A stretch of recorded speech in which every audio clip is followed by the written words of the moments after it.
Hello and welcome to Mimo. On today's video, I want to share with you a little bit of how I experienced some negative feelings in ecstatic dance and how that can be important and transforming for you.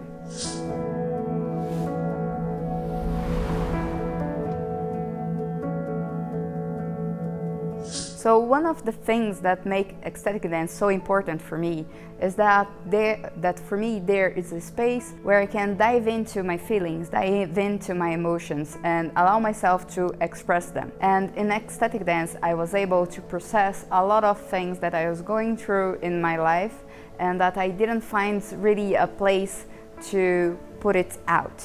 And that happens because of two things. So the first thing is because of the safety that's created in the field of ecstatic dance. And the second thing is about music. So the music allows me to touch things that sometimes I was not aware of or I was trying to push it down. And the music can help me to bring it up and to feel it and to face it and to learn from it. Also to let go of it when I'm ready for it. So sometimes you might observe that some kinds of musics can touch some feelings like anger, frustration, sadness, anguish, feelings that are known as negative feelings. And some music can also feel heavy for us when they touch our shadows, our sadness, our fears, our traumas. And in that way, dance can really be a great ally to release and heal emotional traumas. So when you have an emotional trauma, it gets stuck, it gets imprinted on your body.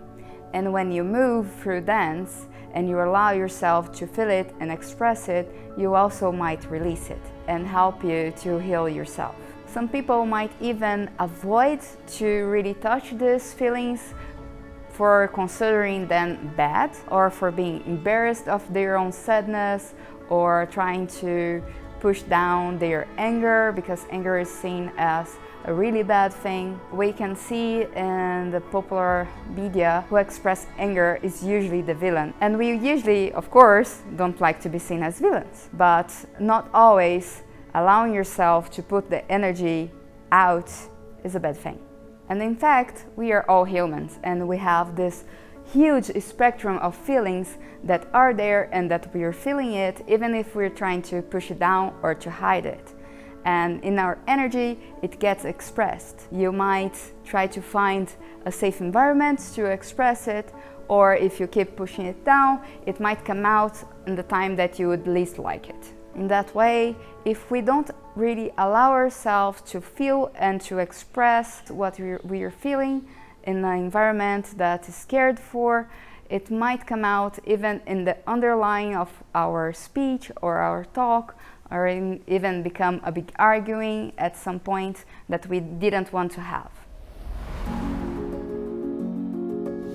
Of course, in an ecstatic dance, there is a lot of people around, there is a lot of energy being exchanged, so it's important not to be directing this anger towards someone. Even if you have a story on your head that this feeling of anger is bringing up, if you're able to let go of the story and just dive into the movement and dive into the expression of that anger, that can be a more healthy way and also more cared for the others that are around you.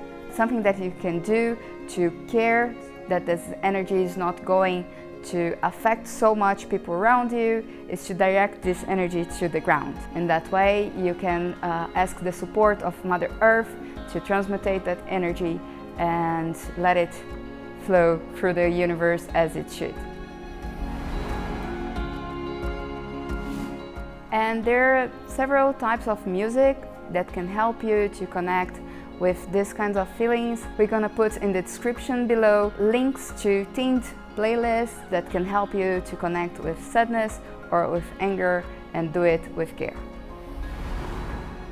Overall, I would like to invite you to feel whatever is inside of you and to express it in your own time, in your own moment when you feel it's best for you, in the environment that's best for you, even if you want to do it on your own, in your room, or with others, then that choice is up to you. The way that you will feel more supported, more held, and more free to really be humans as we are.